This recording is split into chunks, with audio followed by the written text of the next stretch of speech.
Bismillahirrahmanirrahim.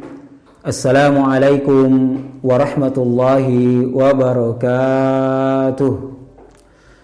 Alhamdulillah. Alhamdulillahilladzi an'ama alaina bi ni'matil iman wal islam. Wassalatu wassalamu ala asyrafil anbiya wal mursalin habibina wa maulana Muhammadin sallallahu alaihi wasallam. Amma ba'd. Hadirin wal hadirat, pemirsa channel Dakwah Sulsel yang mudah-mudahan senantiasa dirahmati oleh Allah Subhanahu wa taala.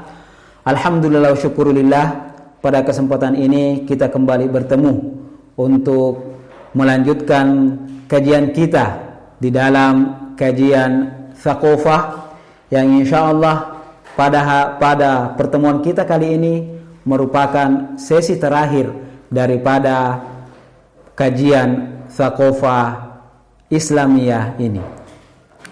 Dan yang akan menjadi subtema pada kesempatan kali ini adalah menyangkut tentang kenapa kita harus mempelajari Thaqafah Islamiyah ini. Nah, kenapa kita harus?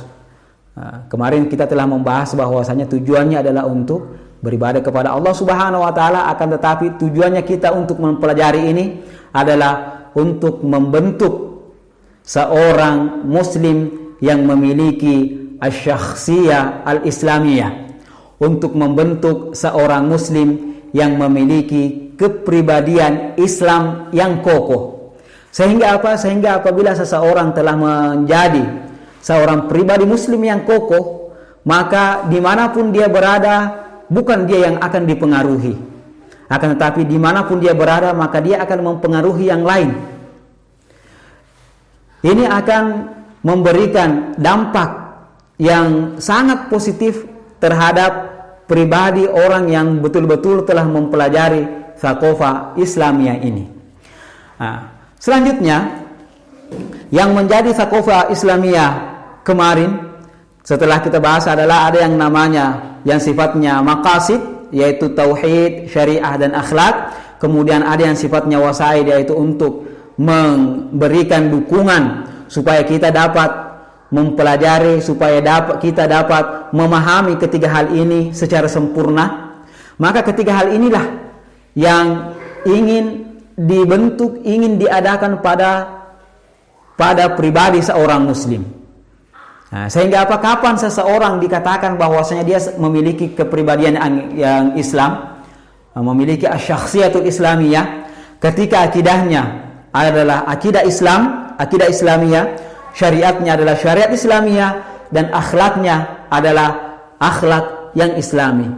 Selanjutnya, ketika ketiga hal ini telah ada pada seseorang, maka insya Allah dia telah menjadi seorang muslim yang hakiki. Bagaimana caranya kita bisa mengadakan ketiga hal ini pada diri seorang muslim?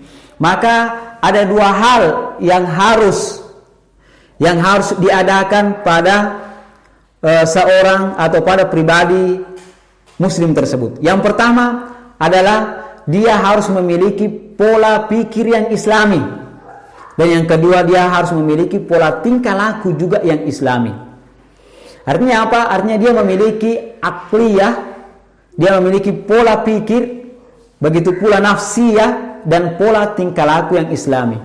Ketika pola pikirnya senantiasa didasari dengan akidah Islamiyah, kemudian pola tingkah lakunya senantiasa mengikuti syariat Islam, begitu pula akhlak yang sifatnya Islam, al-akhlaq al-islamiyah, maka insya Allah dia akan dikatakan bahwasanya telah memiliki kepribadian muslim yang sempurna, kepribadian muslim yang unik.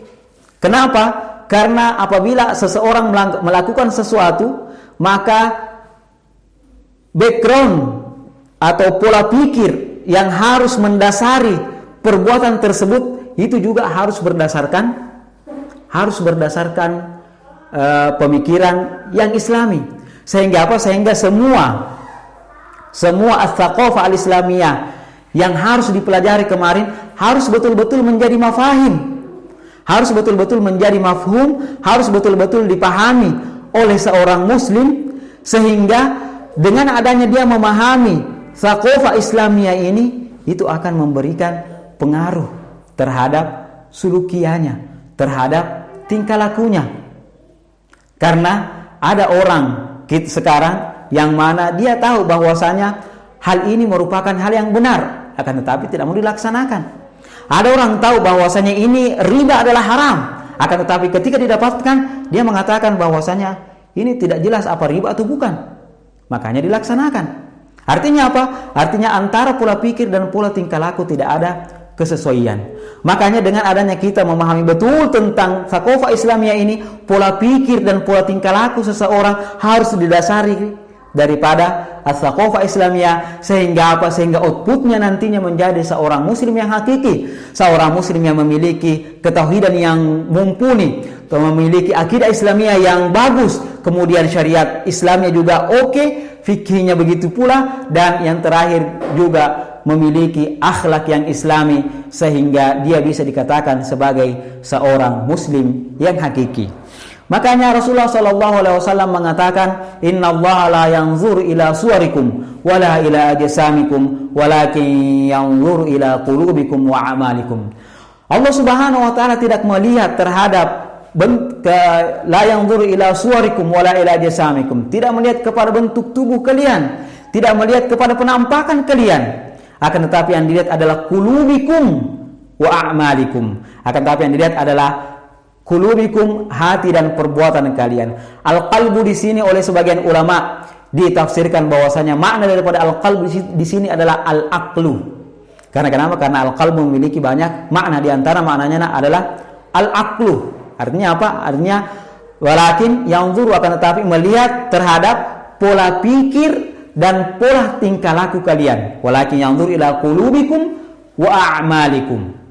Melihat kepada pola pikir kalian dan pola tingkah laku kalian, sehingga apa? Sehingga apabila keduanya ini disatukan, maka insyaallah kita berada betul-betul dalam koridor dalam kehidupan kita. Setiap perkataan, setiap perbuatan, setiap apa yang kita pikirkan itu tujuannya adalah untuk menghambakan diri kita kepada Allah Subhanahu wa taala. Mungkin sampai di sini apa yang dapat kami sampaikan, kurang dan lebihnya mohon dimaafkan.